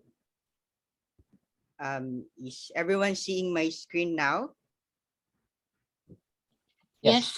Good. All right. And I have to, however, to close my video just to save me my internet. I'll just open it later. All right. Thank you again, EAAFP, for inviting GYBN for this wonderful opportunity for the youth to work again on migratory species and migratory birds and the wetlands. Earlier today, SEPA was able to introduce GYBN International. Now we move towards looking into the regional chapters of GYBN, and I'll be introducing shortly and briefly the GYBN Southeast Asia. And also I will be discussing few actions that we have been doing across the region for biodiversity conservation. So I'm skipping this now because Sefa already mentioned this earlier today, and I think everyone was there as well, listening to her talk in the morning. on who GYBN is and what we have been doing at the international level and on the Convention on Biological Diversity. So these are actually kind of uh, uh, pillars on what we have been doing with the youth in terms of empowerment and capacity building, advocacy and campaigning, and actions and mobilization. So Sefa also mentioned this. And we are also moving towards a real transformative change as we are able to discuss it earlier today. And GYBN Southeast Asia is one of the regional chapters that Gibbon has internationally. And right now, we are coordinating youth biodiversity leaders across the 10 member ASEAN states here in Southeast Asia. So for just a quick fun facts for Southeast Asia. So Southeast Asia is composed of 10 AMS, 10 ASEAN member states, which includes the following. So I'm showing the countries now for Southeast Asia. And currently we have 213 million youth. So Sepa mentioned today how important the youth sector is in terms of biodiversity conservation, because we have been in the front lines of doing biodiversity conservation work. And we are also in the front line of being affected of what has been happening to the environment. And in Southeast Asia, 65% of the population actually falls under age 35. So at the ASEAN level, the youth comprises from 18 years old to 35 years old. And it's also important to know that in ASEAN region, we are quite small in terms of comparison to other countries, but we are globally significant because even though we only have 3% of the world's total land area, we harbor habitats and plants and animals up to 18% of the species. So that's how important the ASEAN region is in terms of biodiversity conservation. And of course, in discussing the migratory birds and wetlands, ASEAN is also part of biologically significant and for conservation priority as well. So for given Southeast Asia, the vision that has been formulated a few years back is for the ASEAN region, especially focusing on the youth, to transform the world into something that we are not experiencing a human-induced biodiversity loss, and that we are in harmony with nature. So we are also, along with the GYBN International, we have been advocating the harmony with nature at the post-2020 Global Biodiversity Framework.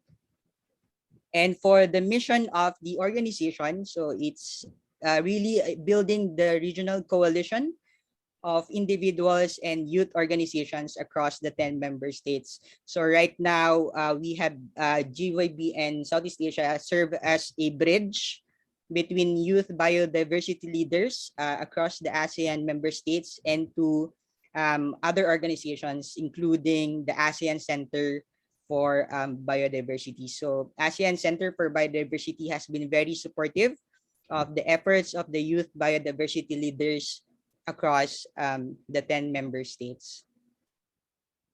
So I'm showing you now are the actions at the community level that our members have been doing with their own organization. So what I'm showing you is the landscape seascape connection of our biodiversity conservation work, which incorporates the socio-ecological systems. So as you can see here, Kier, for example, in the Philippines is doing a good job with the Environment Office on looking into the terrestrial component. And as we move down to the ecosystems, we have youth biodiversity leaders working on freshwater, agri-forest, and we also have someone working on wetlands and mangroves and seagrass beds and up down to the coral reef. So these are, as what Sepa mentioned earlier today, that we are the front line of conservation work at the local level. And I also wanted to share with you that we are not just working with the biophysical component of the biodiversity conservation, but we also are looking into communities and capacity building and information campaigns, and of course, respecting and conserving traditions and cultures across the ASEAN member states. So I'm showing you now, for example, Jord, who is part of the committee here at the event. He's doing a good job on community work in his area in the Philippines. And Sepa also was able to mention his traditional background and what she has been doing with culture. And of course, the other parts of our youth biodiversity leaders in Thailand, in Singapore, in Indonesia as well are doing good job in terms of increasing awareness and doing national consultations in terms of biodiversity conservation across ecosystems and across stakeholders. So from there, what we do with the local actions that we have been doing is to also consolidate these learnings and actions so that it can actually provide input to national consultations and to regional um, meetings as well. So what I'm showing you now are some of the efforts of our national chapters in Singapore and in Thailand and in the Philippines, who are actually doing some national consultations and presentations at the national and at the regional level. And of course, from there, from the regional, Sepa was able to share her experience at the post 2020 Global Biodiversity Framework. And our members of the GYBN is actually being active as well at the global level and on the international discussions in terms of the GBF post 2020. So the learnings from the ground actually feeds in to the aspirations and the experiences that we have are actually helping shape the post 2020 Global Biodiversity Framework. And the youth is actually a huge component and part of being the post 2020 GBF realistic and ambitious for that matter.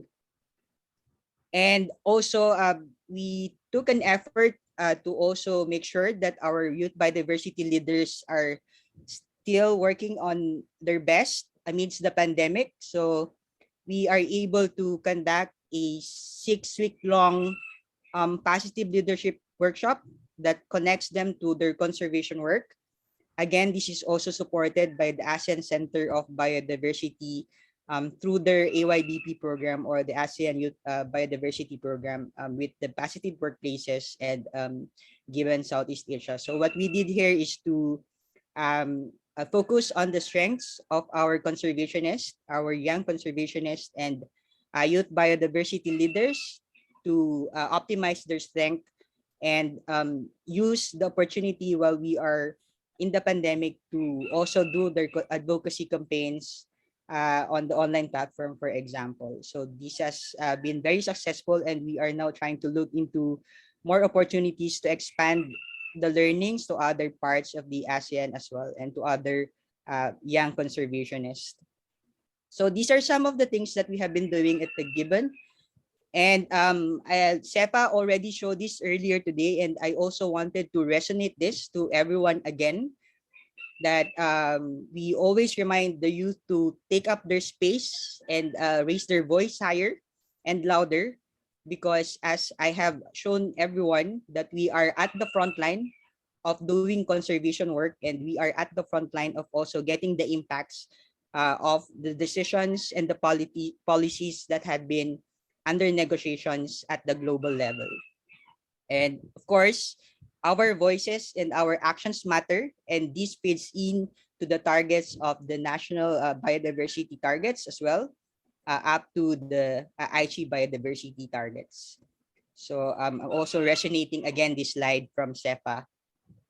And to close this short introduction for GYBN, if you are interested to join the community, you can look into this link again, as what Sepa mentioned. But you can also talk to our national chapters if you wanted to help at the local level to also contribute on your own country where you also doing your conservation work. So we have national chapter in Indonesia, in Thailand, in Philippines, and in Singapore. So I am flashing the coordinators now and their email addresses, just in case you wanted to connect with them. And you can also send me an email if you wanted to talk to the national chapters and to also learn more about GYBN Southeast Asia and all the other things that we have been doing across the 10 ASEAN member states. So that's it. Thank you very much.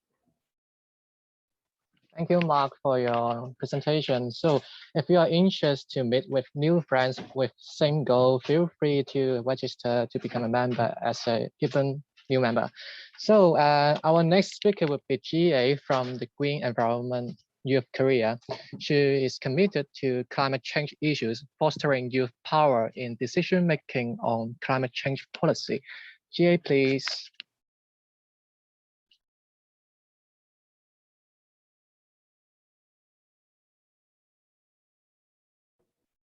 So, hello, can you see my screen now? Yes. But we Okay. have to, can you turn it into the presentation mode? Okay. So, hello, this is Tia Im. So today I'd like to talk about what I have done in Green Environment Youth Korea organizations which I'm engaging now. So before then, I'd like to introduce myself briefly. So I have been working in the EAAFP Secretariat from 2019 to 2020 as a program assistant. And currently I'm studying environmental studies in Seoul National University as a master course. And what I'd like to talk today, okay, I start. And currently now I'm joining in the Green Environment Youth Korea, which is a climate change youth group in Korea, based in Korea. And other than this program, what I'd like to talk today, there are several kinds of projects having done in GYK, such as like Indonesia, Jawa, power plant divestment program, or policy proposal to Seoul City. Those kind of activities are made in GYK now. And so what I'd like to say today is about the Remarine project.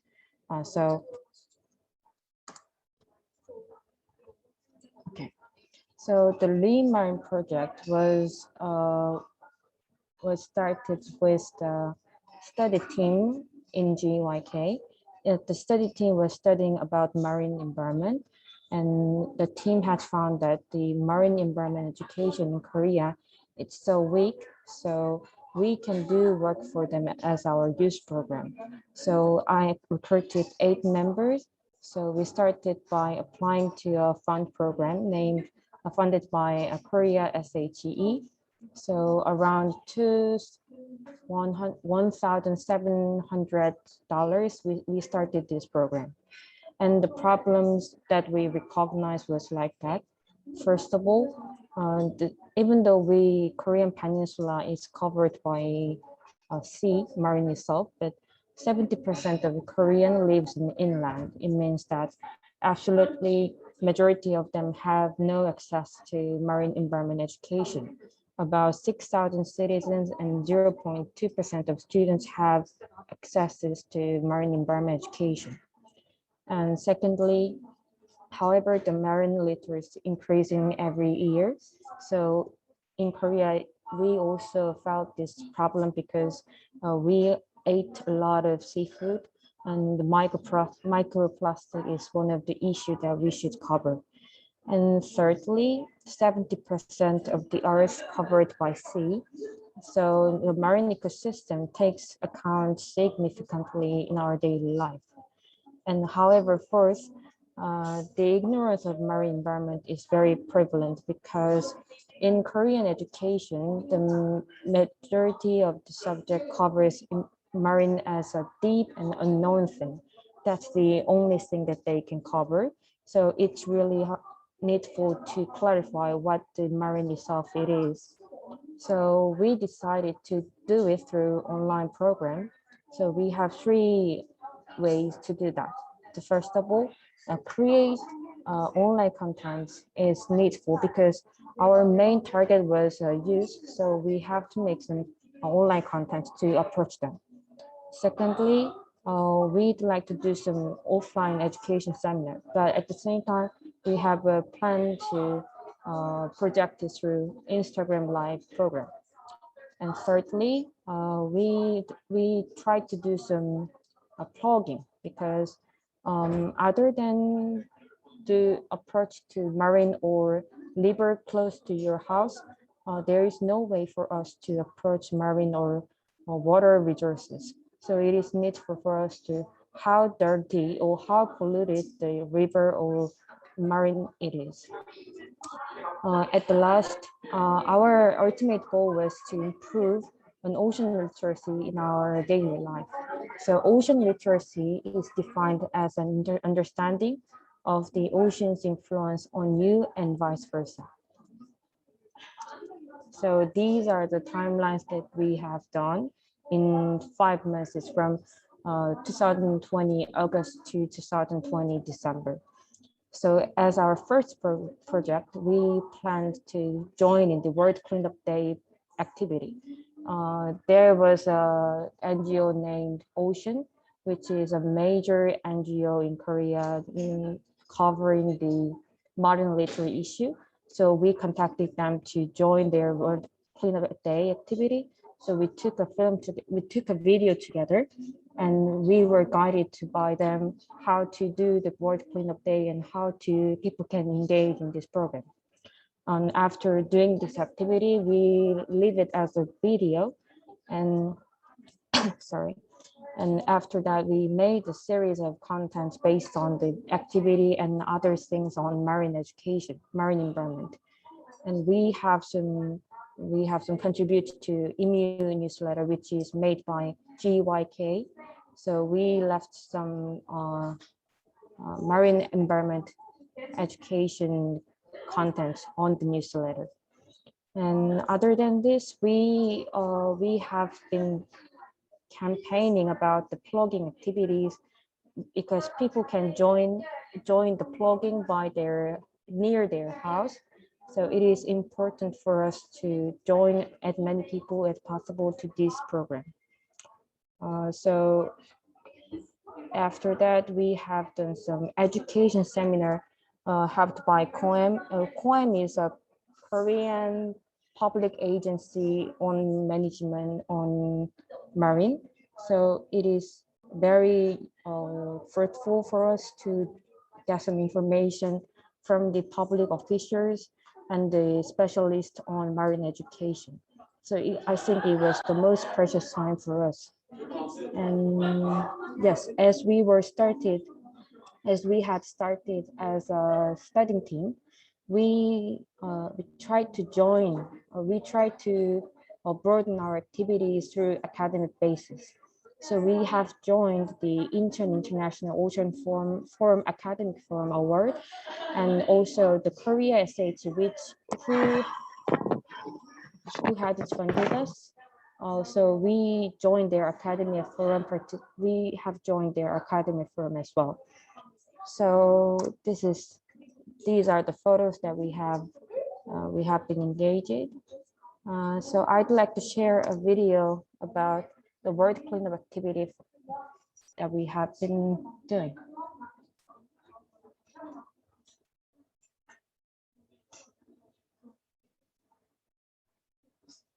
So I'm sorry about that. There is no English subtitle, but let's just catch the atmosphere overall.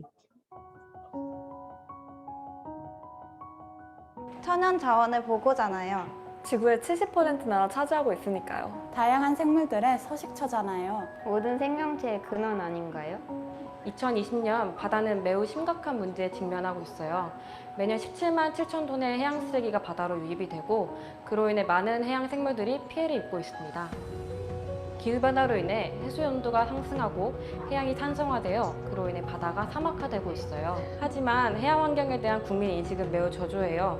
통계 자료에 따르면 해양환경 교육을 수혜받은 인구는 전체 학생의 0.2%인 2만 명, 일반 시민의 6천 명만 교육을 받고 있다고 해요. 그리고 국민 전체의 70%가 내륙 지방에 거주하고 있는 상황 속에서 국민들이 일상 속에서 해양 환경에 대한 감수성을 기르기란 매우 힘든 현실이죠. 하지만 해양 환경과 관련된 일상은 우리 주위에서 넘쳐나요. 우리가 쓰고 있는 플라스틱 제품, 마스크 등이 그대로 바다에서 발견되고 하천, 습지와 같은 생태가 그대로 바다와 연결이 되죠.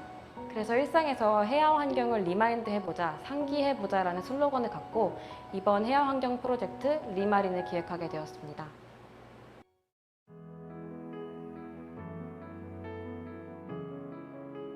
국제연안정화의 날은 전 세계의 자원봉사자들이 바닷가에 나가서 쓰레기를 줍고 어떤 쓰레기를 주었는지 그 종.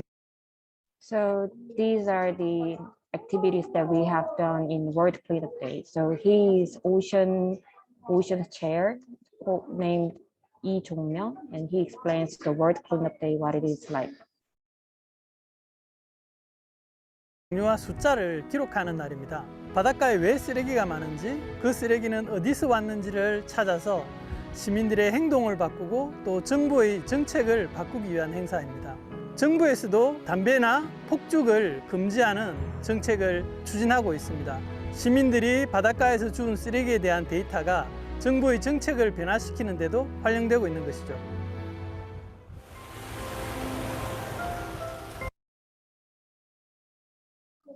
So he said that the data that citizens have collected on World Cleanup Day, the data can be used for policy making. So it is important for citizens to join in the World Cleanup Day to collect some improper data.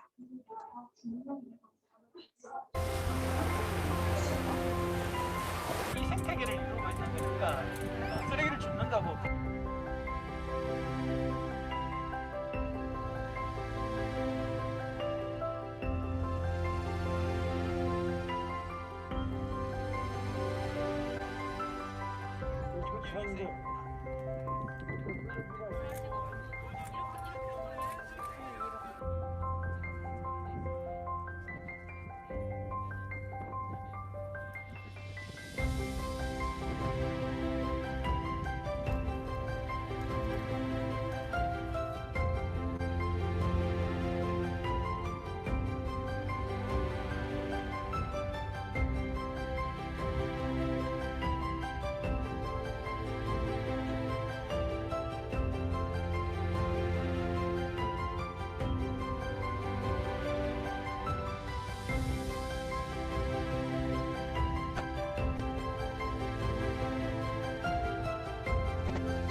So if you see the video, that you can see a person, one is collecting the waste and the other person is using he or her cell phone for application.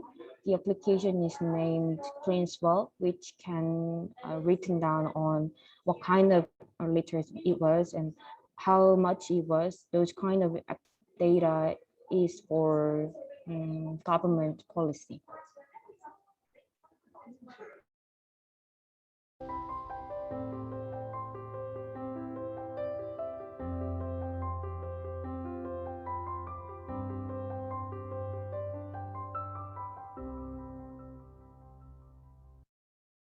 So this is end of my video, and thank you for listening my speech today. Thank you. Thank you, GA. Just search your project through IG, and I can feel the energy, how a team working for the same goal. So moving on, we are going to have two speakers from the One Planet Youth Program of the WWF Hong Kong. Their experience in the program might give you some insights on how youth can be involved in environmental protection. So Oscar and Jonathan, please.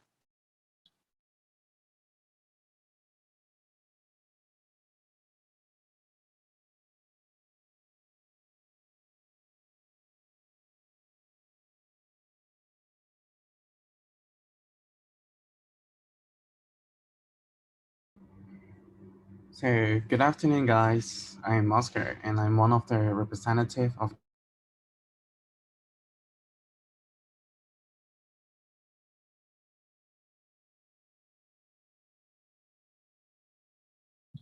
Is it working?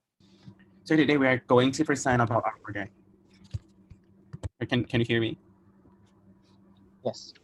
Okay, so today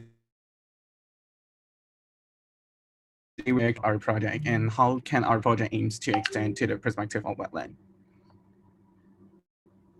So first of all, our project can be divided into 3 parts. The first part is research part, and then social experiment, and finally the raising public awareness. Our core message of the project is that we believe sustainable lifestyle and environmental friendly action should be practiced in all gender with the minimal inconvenience.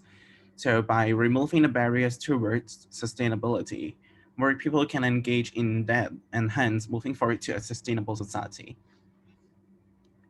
In our project, we made a site visit in January this year, and it is located in Slowood, a shop in Hong Kong offering the eco alternatives.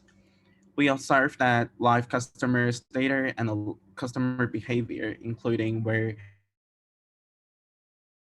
is there any big difference in the population of male and female visitors, and what kind of product they were willing to buy. We visited 3 shops in that day, and altogether there were over half of the figure were female customers. As shown in the pie chart below, there are only just 38.8% in male customers.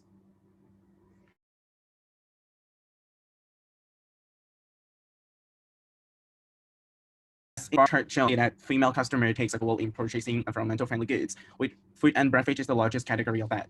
And it fits to our assumption that female customer draw the awareness to how to promote their eco lifestyle. And we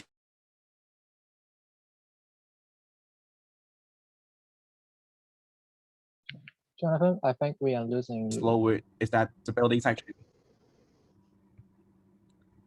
Is that all right now? Yeah, okay. Okay. So in the third part, we conduct a survey for the general public to see whether they are familiar with the basic knowledge and how to take actions and their attitude to maintain an eco lifestyle. At the end of our project, we held a carnival in OPY Festival, and there were 32 male visitors and 30 female visitors interested in our project. In the carnival, we provided some tips for them to obtain our project aims, which is equalize the gender difference in maintaining eco lifestyle. And now I'll pass the time to Jonathan to illustrate the major result conducted to our t-test. Okay, so hello everyone. So from our previous mentioned survey, we have found that actually both sex tend to think that female are more eco-friendly and that different genders act very differently in terms of environmental lifestyle. But then we also, like in the first part, sorry, let me get back to, yeah. So the first part of the knowledge, the first part of the questionnaire, we asked about the knowledge, and the part 2, we asked about the action of different gender of respondents on how they act on eco-friendly actions. But in the third part, we asked for their attitudes. But then we find there's a discrepancy between what people think and what people actually do, because there is actually no statistically significant difference in the actions and knowledge in terms of sustainability or eco-friendliness across the gender. So people think that female are more eco-friendly and they act, and so vice versa, male are less eco-friendly, but that's actually not true. They are actually performing the same in the case of Hong Kong, at least. So we also did some literature review, and we find that female are more significantly motivated by responsibility in terms of doing eco-friendly action, and male faces more difficulties in terms of gender stereotype and gaze by others.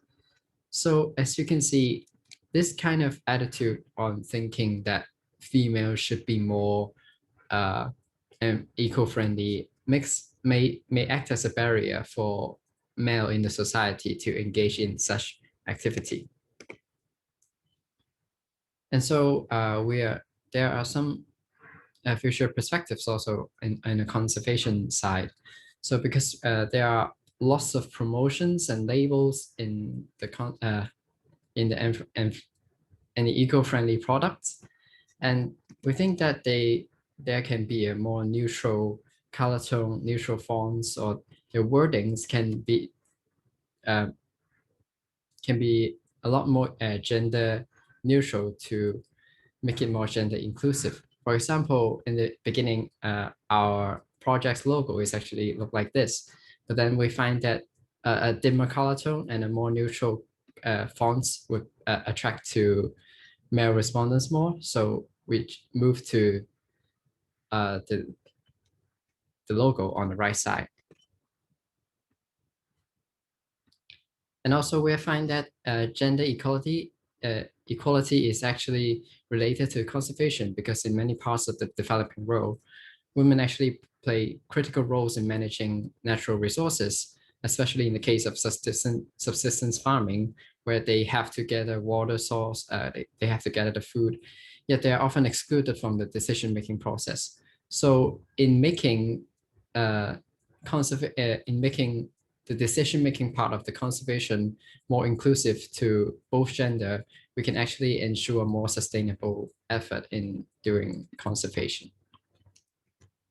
And yeah, that would be the end of our presentation. Thank you for listening. Thank you, Oscar and Jonathan. It's very interesting that you guys explore the conservation topics in terms of gender issues. So our last speaker would be Budiman. He is the founder of Nusa Biodiversitas Indonesia. He engages in local work on environmental research, community empowerment, and sustainable tourism. Budiman, please. Okay, thank you, Orca. Before I'm going to present what we have done for our local context of our conservation in biodiversity, let me introduce myself first. My name is Budiman. I'm from Indonesia, especially from small part of island which is located next to Bali called Lombok Island. And then we built the local NGO called Nusa Biodiversitas Indonesia, where I'm working now. It's been 2 years since its building. It's in 2019.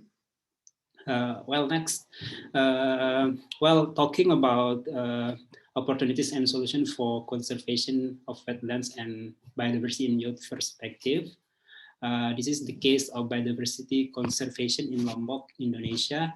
Actually, we work for our province called West Nusa Tenggara, but specifically we are more focused on the island that are really focusing on the development of tourism itself. So we have opportunities here in Indonesia where, according to the Convention on Biological Diversity, we have a very crucial trends or data that's showing 10% of the world's flowering species here located in Indonesia, and then 12% of the world's mammal, around 515 species in Indonesia, and then 16% of the world reptiles are in Indonesia. 17% of the total species of birds and amphibians, around 1,592 species are in Indonesia. And then we have in Indonesia 566 national parks, and then 490 terrestrial protected areas, 76 marine protected areas, and then 40 million Indonesians living in rural areas, really on biodiversity. So here I will highlight that almost half of the people in Indonesia living in the rural, and then they are really on the biodiversity itself. It is becoming the potential or also opportunities for Indonesian people, but it also have the pressure or the threats that drives of change recently. According to the Convention on Biological Diversity itself, main factors to biodiversity loss and species extinction in Indonesia. First of all, it is due to the habitat degradation and fragmentation. Secondly, landscape change.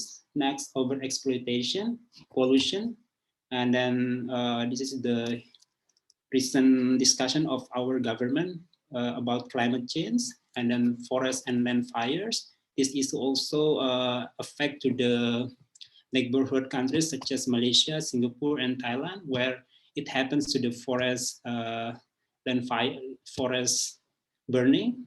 And then this is also, I will highlight to the crucial threats of our potential that we have a rich biodiversity, but also the threat also coming from the people itself, socioeconomic and political crisis that always becoming the threat of our sustainability of our biodiversity. But here we are not going to be pessimistic, but we have a very very good trend of our youth. Almost 50% of youth, according to the statistic, that becoming millennials and then becoming leaders for the next 2040 for Indonesia. That's the step that we are achieved as Indonesian people, that now the role are forced to have influence, not only for their self, but also for the environment where they live. So this is a very good example what we have done, that so many youth that conducting social activities, conservation work. And then here I'm highlighting for Nusa Biodiversitas, what we have done, and then what lesson can be learned from our activities. First of all, that we concern in community empowerment. They range from education, capacity building, and enhancing biodiversity literacy through non-formal education. Well, education that we conduct so many activities such as seminars, going to the university, to the school, to tell about the importance of sustainability, to tell about the biodiversity laws, the threat, opportunities to the students, to the university students, and also to the students that are in very early ages, such as in the primary schools. Also, we conduct capacity building for many things, such as we facilitate for the people who have profession like tour guides that working in the tourism, to have abilities and skills in conservation while they are conducting their economic activities, such as guiding the tourists. So they have knowledge and attitude towards the potential, such as what we have protected in the marine life, such as such as the fish, and then the coral reefs, that they are not damaged them. And then enhancing biodiversity literacy through non-formal education. So we also conduct so many activities that related to the non-formal education, such as competitions, such as eco-development camps, nature camps, and so on. It's about community empowerment. And then secondly, we do our conservation work. And then so far, we do the conservation work relevant to the rehabilitation of coastal areas, such as mangrove plantation. We did it before the COVID-19, mangrove plantation, but now we have obstacle to do that because it's difficult to make people unite in one place. And then coral plantation also we did regularly a year, almost 3 or 4 times a year. And then beach clean up also we conducted, integrating with the discussion. And then we also have a foster village for our conservation. here in our place that we have posted fields such as we decided them based on 3 indicators, such as the village are considered to be site protected area, and then they have socioeconomic. We have also supported them to have socioeconomics in terms of socioeconomic support, and then we conduct data through rural participatory and then FGD. And then last but not least, we do research, but so far we haven't published in the journal of our work in terms of our research, but so far we do data collection, research assistant, and then dissemination such as seminar and public discussion. Our key performance indicator that we say that our work becoming successful so far, because every year we have a very good stakeholders involvement. We cooperate not only with the government, but also with the local people, with the university. So many stakeholders involved in our activities. And then we also visit so many site protected area here in Indonesia. And then based on our work, so the local people accept our work. So it's quite pleasing for us, because the rural people or the rural villagers, they are accept us when we are coming to their place. And then as well, government support. This is also the very crucial our performance indicator, that our government support us in terms of their grants, and also their their acceptance to accept our work. So that's all for me. Thank you anyway. I'll see you next. Thanks, Budaman. I really appreciate your hard work, because to me, stakeholder engagement is always the most difficult part, because it's not easy to reach consensus between different stakeholders. So I would like to pass the time to Yunju for the Q&A session. Yunju, please. Yes, thank you, Mark, GA, Oscar, Jonathan, and Budiman for the wonderful presentation. We could learn a lot of different perspectives shared by you with the agenda of biodiversity, ocean, gender, and etc. And I hope our participants also gained diverse and innovative insights through these presentations.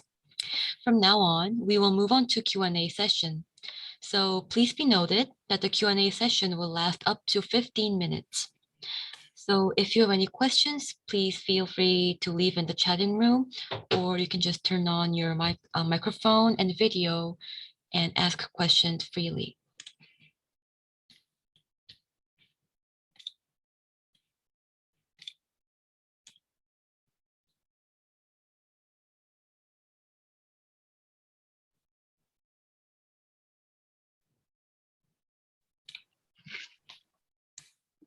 Maybe I start first. Yes, Orca, Okay. go I would ahead. like to ask Budaman about something about the stakeholder engagement. Have you ever met some unfriendly stakeholders like landowner? And if so, how do you tackle the issue, tackle the problem? Well, actually, for stakeholders engagement, we try to approach the authority of the villagers. For example, we have the very small authority called Kepala Desa here. So they are responsible to the small area of the conservation areas. For example, they're considered to be a small village, and then that's considered to be local author for the it is the very small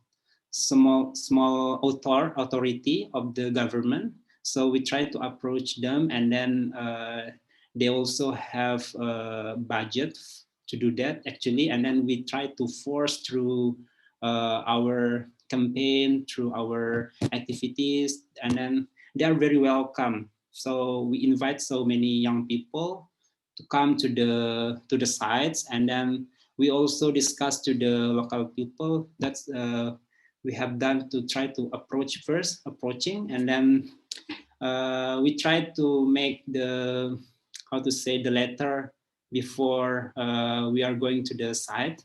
So it's quite that's why we respect that we are conducting our conservation work. Thank you. I also see here Yoin raising her hand. And I have one question for Jonathan and Oscar.